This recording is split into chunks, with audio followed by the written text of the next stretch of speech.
ఢిల్లీలో కూర్చునే కాంగ్రెస్ అధిష్టాన వర్గానికి క్రమంగా జ్ఞానోదయం అవుతున్నది. ఇండియా సామాజిక రాజకీయ వాస్తవ పరిస్థితులను అర్థం చేసుకున్నట్లు కనిపిస్తున్నది. ఎన్నికల మేనిఫెస్టో చూస్తే మనకు అర్థమవుతుంది. అలాగే ఎన్నికలకు పోటీ చేసే అభ్యర్థులను ఎంపిక చేసే విషయంలో కూడా కొంత విజ్ఞతను ప్రదర్శిస్తున్నది. ఉదాహరణకు ఖమ్మం జిల్లాలోని ఖమ్మం లోక్సభ నియోజకవర్గాన్ని పొంగులేటి శ్రీనివాసరెడ్డి వియ్యంకుడికే ఇవ్వాలని నిర్ణయించడంలో కాంగ్రెస్ అధిష్టాన వర్గం తన ప్రాప్తకాలజ్ఞతను ప్రదర్శించిందని, లోకజ్ఞానాన్ని ప్రదర్శించిందని అర్థం చేసుకోవచ్చు.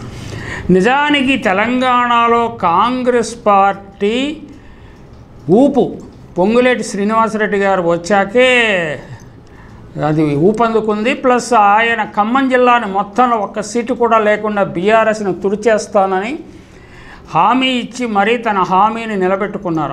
That is the strength of Ponguleti Srinivasa Reddy. ఆ విషయాన్ని కాంగ్రెస్ పార్టీ గుర్తించింది. అయితే లోక్సభ స్థానానికి వచ్చేటప్పటికి అన్ని కులాల వారు, కమ్మ కులం వారు, లేకపోతే ఎస్సీ కులం వారు ప్లస్ ఇతరులు పోటీ పడ్డారు.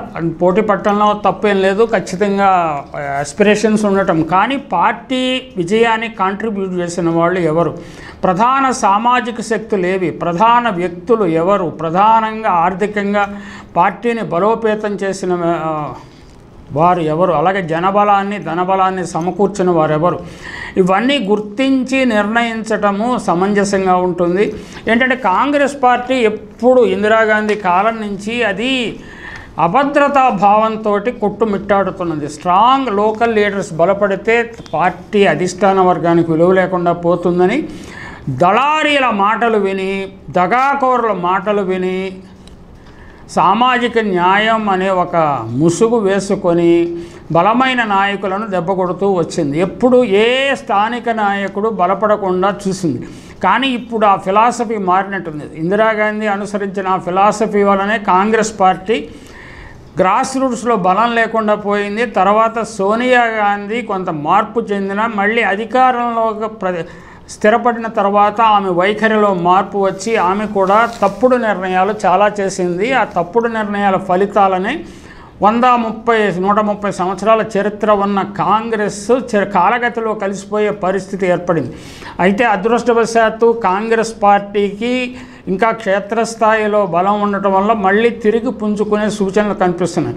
ఆ తిరిగి పుంజుకునే సూచనలతో పాటు కాంగ్రెస్ అధిష్టాన వర్గం, ముఖ్యంగా యంగ్ రాహుల్ గాంధీ అండ్ ప్రియాంక గాంధీ లోకనీతి లేకపోతే ఇంగిత జ్ఞానాన్ని ప్రదర్శించడం ముఖ్యం. ద్వేషంతో లేకపోతే గత చరిత్రలో జరిగిన సంఘటనలు పట్టుకొని ఇంకా ఆగ్రహంతో నిర్ణయాలు తీసుకుంటే సర్వనాశనం అయిపోయే పార్టీ అది.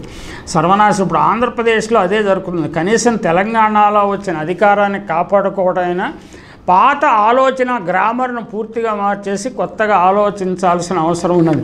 ఢిల్లీకి కబుర్లు మోసే కొన్ని తరగతుల నాయకులు పార్టీ బుర్ర తినేస్తుంటారు. నిరంతరము జోరీగల్లాగా అధిష్టాన వర్గం తిరుగుతూ వారు పార్టీని సర్వనాశనం చేశారు. ఈ విషయము గమనించిన రాహుల్ గాంధీ కానీ ప్రియాంక గాంధీ కానీ వివేచనతో కూడిన నిర్ణయాలు చేయటం ప్రారంభించారనటానికి పొంగులేటి వియ్యంకుడికి, అలాగే కరీంనగర్లో సీటు ఎంపిక చేసిన వెలిచాల జగపతిరావు గారి కుమారుడు రాజేంద్రరావుకి ఇవ్వటం అనేది ఒక విజ్ఞత కలిగిన నిర్ణయంగా చెప్పవచ్చు. కాంగ్రెస్ అధిష్టానం వర్గం పెండింగ్లో ఉన్న 3 లోక్సభ స్థానాలకు అభ్యర్థులను ఎట్టకేలా ఖరారు చేసి, ఇంత ఆలస్యం చేసి ఇంత సాగదీయాల్సిన అవసరం లేదు. ఇలా సాగదీయటం కూడా ఒక విధంగా పార్టీని నవ్వుల పాలు చేస్తున్నది. గతంలో అంటే ముఖ్యమంత్రి ఢిల్లీ చుట్టూ తిరుగుతున్నాడు, కాంగ్రెస్ వాడు ఢిల్లీ చుట్టూ తిరుగుతున్నారు, వీళ్ళు ఊరికే ఇక్కడి నుంచి అక్కడికి కొరియర్ బాయ్స్ లాగా పనిచేస్తున్నారు అనే ఇంప్రెషన్, ఒక స్ట్రాంగ్ లీడర్ ఇమేజ్ని నాయకులకు ఇవ్వటం అనేది అధిష్టాన వర్గానికి చాలా అవసరము. అప్పుడే పార్టీ పట్ల, నాయకుడి పట్ల ప్రజలకు విశ్వాసం కలుగుతుంది. ఎట్టకేలకు ఖమ్మం లోక్సభ అభ్యర్థిగా పాతతరం కాంగ్రెస్ నాయకుడు రామసహాయం సురేందర్ రెడ్డి కుమారుడు రెవెన్యూ మంత్రి పొంగులేటి శ్రీనివాసరెడ్డి వియ్యంకుడైన రఘురామరెడ్డిని ఖరారు చేసింది. ఖచ్చితంగా ఇది స్ట్రాంగ్ ఇండికేషన్ దాని విజ్ఞతకి.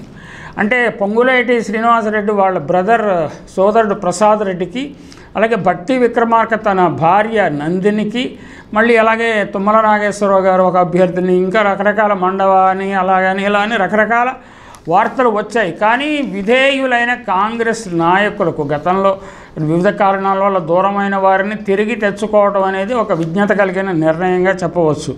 కరీంనగర్ టికెట్ మాజీ ఎమ్మెల్యే వెలిచాల జగపతిరావు కుమార్ రాజేంద్రరావుకు దక్కింది. హైదరాబాద్ సీటు పార్టీ జిల్లా అధ్యక్షుడు మహమ్మద్ వలీబుల్లా సమీర్ పేరును ఖరారు చేశారట.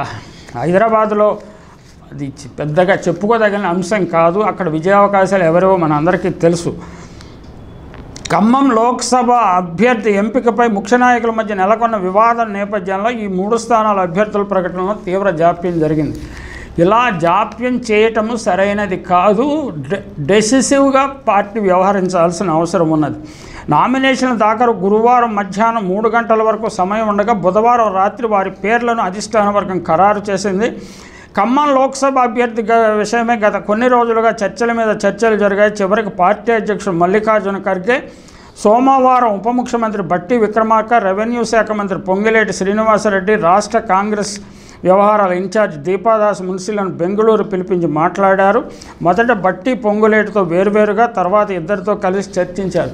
కానీ వారిద్దరూ సమన్వయంతో పనిచేయటానికి కాంగ్రెస్ పార్టీ విజయంలో పొంగులేటి పాత్ర ఘనంగా ఉన్న, జిల్లా అంతా విజయం సాధించడంలో ఘనంగా ఉన్న, భట్టి కూడా చాలా అనుభవజ్ఞుడైన నాయకుడు, ఆయన విధేయుడైన నాయకుడు, ఆయన మాటకు కూడా విలువ ఇవ్వటం అనేది అధిష్టాన వర్గం ప్రదర్శించిన మంచి వైఖరిగా మనం చెప్పవచ్చు.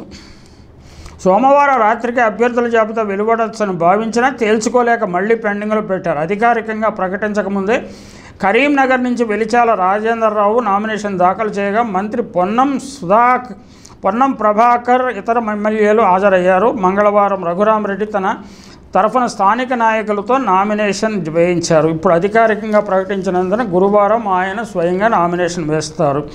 ఖమ్మం లోక్సభ స్థానానికి మొదటి నుంచి ముఖ్య నాయకుల మధ్య పోటీ నెలకొనడంతో అభ్యర్థి ఎంపిక కాంగ్రెస్ అధిష్టాన వర్గానికి జటిలమైంది. ఇవన్నీ చాలా సున్నితమైన అంశాలు.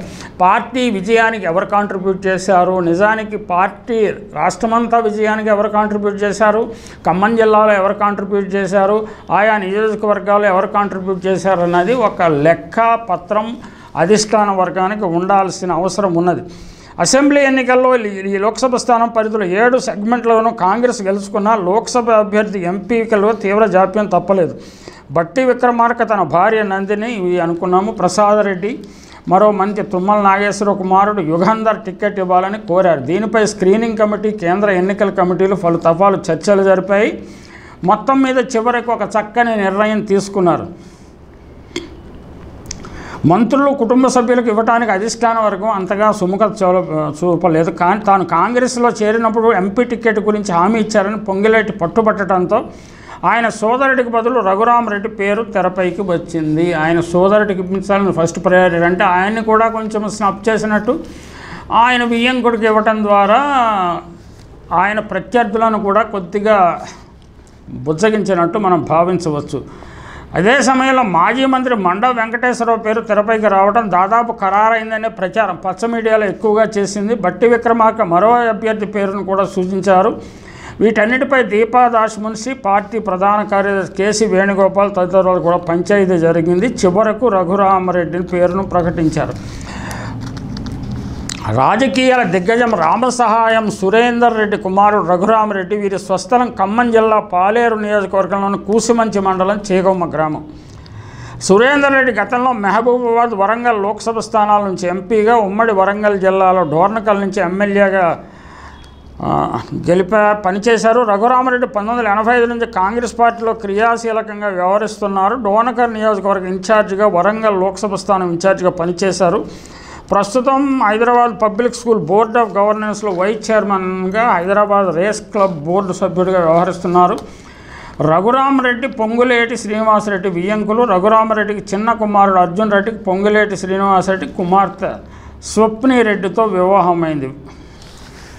ఈ నిర్ణయాలు సత్ఫలితాలనిచ్చి కాంగ్రెస్ పార్టీకి రాష్ట్ర వ్యాప్తంగా ఉన్న పాజిటివ్ ఇమేజ్ని రీఇన్ఫోర్స్ చేస్తుందని భావించవచ్చు. అంటే హనుమంతరావు లాంటి వారు కూడా ఖమ్మం జిల్లా తమకు కేటాయించాలని కోరారు, కానీ ఆయన ఎప్పుడు కూడా సీరియస్ అభ్యర్థిగా రంగంలో లేరు. మొత్తం మీద కథ సుఖాంతమైందనే మనం భావించవచ్చు. ఖమ్మం అంటే ఈ మధ్యలో సోనియా గాంధీ పోటీ చేస్తారని, ప్రియాంక గాంధీ పోటీ చేస్తారని కూడా వార్తలు వచ్చాయని, ఇవన్నీ నిజం కాదని పొంగులేటికి నచ్చే అభ్యర్థిని మొత్తం మీద నిలబెట్టారు. ఇది పార్టీకి ఖమ్మం జిల్లాలో మేలే చేస్తుందని మనం నిస్సందేహంగా చెప్పవచ్చు.